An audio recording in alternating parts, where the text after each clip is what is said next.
নমস্কার বন্ধুরা, সবাইকে জানাই অনেক অনেক ভালোবাসা। আজকে যে রেসিপিটা তোমাদের সাথে শেয়ার করতে চলেছি বন্ধুরা, এই রেসিপিটা কিন্তু সত্যি বলছি অসাধারণ একটা রেসিপি, আর অনেকের তো অজানাই রেসিপি হবে। তো বাই দ্য ওয়ে, আমি চৈতালি আর তোমরা দেখছো চৈতালি লাইফস্টাইলে নিত্য নতুন রেসিপি। আজকে এই রেসিপিতে শেয়ার করতে চলেছি কিন্তু বন্ধুগণ লঙ্কার চপ। লঙ্কার চপ অনেকেই পছন্দ করো, আবার অনেকেই ঝালের ভয়তে খেতে চাও না, কিন্তু এইভাবে একবার তৈরি করে দেখবে, অবশ্যই অসাধারণ লাগে আর বারবার বলবে আমি লঙ্কার চপ খাবই। মানে যারা ঝাল খাও না তাদের কথা বলছি, আর যারা ঝাল খাও তাদের তো একদমই মানে কিছু বলার নেই। তো চলো আমি কিভাবে তৈরি করলাম লঙ্কার চপটা তোমাদের সাথে শেয়ার করা যাক। তো চলো,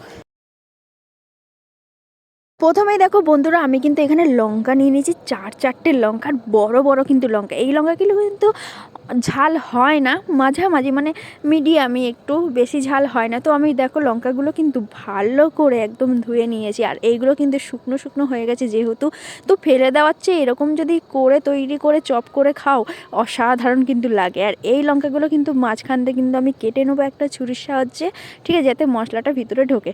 তারপরে নিয়ে নিয়েছি কিন্তু হাফ বাটি ময়দা, সাথে স্বাদ মতো নুন, ঠিক আছে। তারপরে নিয়ে নিয়েছি কিন্তু হাফ চা চামচ হলুদ গুঁড়ো আর হালকা কালো জিরে।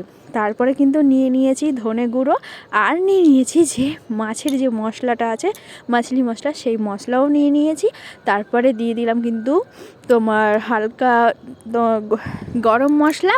তারপরে দিয়ে দিয়েছি হাফ চা চামচ লঙ্কা গুঁড়ো, কাশ্মীরি লঙ্কা, ঠিক আছে। যেহেতু ঝাল আছে সেই জন্য কিন্তু ঝাল লঙ্কাটা দেবো না, কালারের জন্য জাস্ট কাশ্মীরি লঙ্কাটাই অ্যাড করব। তারপরে হালকা জল দিয়ে কিন্তু আমি ভালো করে মেখে নেবো। তো দেখো আমার কিন্তু কি সুন্দর গাঢ় করে করা হয়ে গেছে, বেশি পাতলা করব না, ঠিক আছে। গাঢ় করে একটুখানি কিন্তু মেখে নেবো ভালো করে ময়দাটা। তারপরে কিন্তু লঙ্কাগুলো দিয়ে ভালো করে কিন্তু ওটা 5 মিনিটের মতো রেখে দেবো। আর এইদিকে কড়াইও বসিয়ে দিয়েছি গ্যাস ধরিয়ে। তারপরে কিন্তু কড়াই যেহেতু গরম হয়ে গেছে সেই কারণে কিন্তু আমি তেলও দিয়ে দিলাম। তারপরে কিন্তু একটা করে লঙ্কা দিয়ে দেবো। আর দেখো আমি তোমাদেরকে দেখাচ্ছি আমি কিভাবে ভাজছি। তো যেহেতু সরু সরু লঙ্কা, তার জন্য কিন্তু সরু লঙ্কা দিয়ে দিয়েছি। আর এই দিক দিয়ে কিন্তু আমি হাতের সাহায্যে বা তুমি চামচ বা কিছু সাহায্যে তোমরা এরকম দিতে পারো, ঠিক আছে।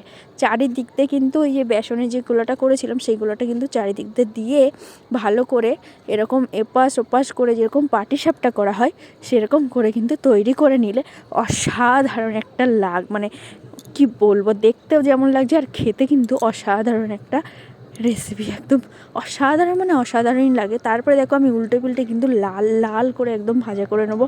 আর খেতে সত্যি বলছি তোমরা একবার যারা যারা করে খাওনি অবশ্যই কিন্তু করে খাবে। আর দেখো আমি কিন্তু এই করে করে কিন্তু প্রত্যেকটা লঙ্কার চপ কিন্তু আমি ভেজে নিয়েছি। তো লঙ্কার চপ যে সিমলা যে লঙ্কাগুলো আছে ওই লঙ্কার চপ তো অনেকেই খেয়েছো তোমরা। আর এই লঙ্কাগুলো মানে সরু সরু লঙ্কার চপ কারা কারা এখনও পর্যন্ত খাওনি অবশ্যই কিন্তু কমেন্ট করে জানাবে।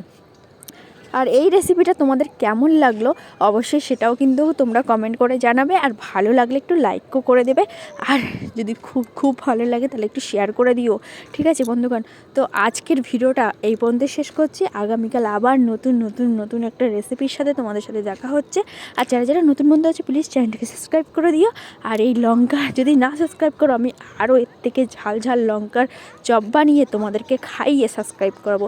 তো টাটা, সবাই ভালো থাকবে, সুস্থ থাকবে।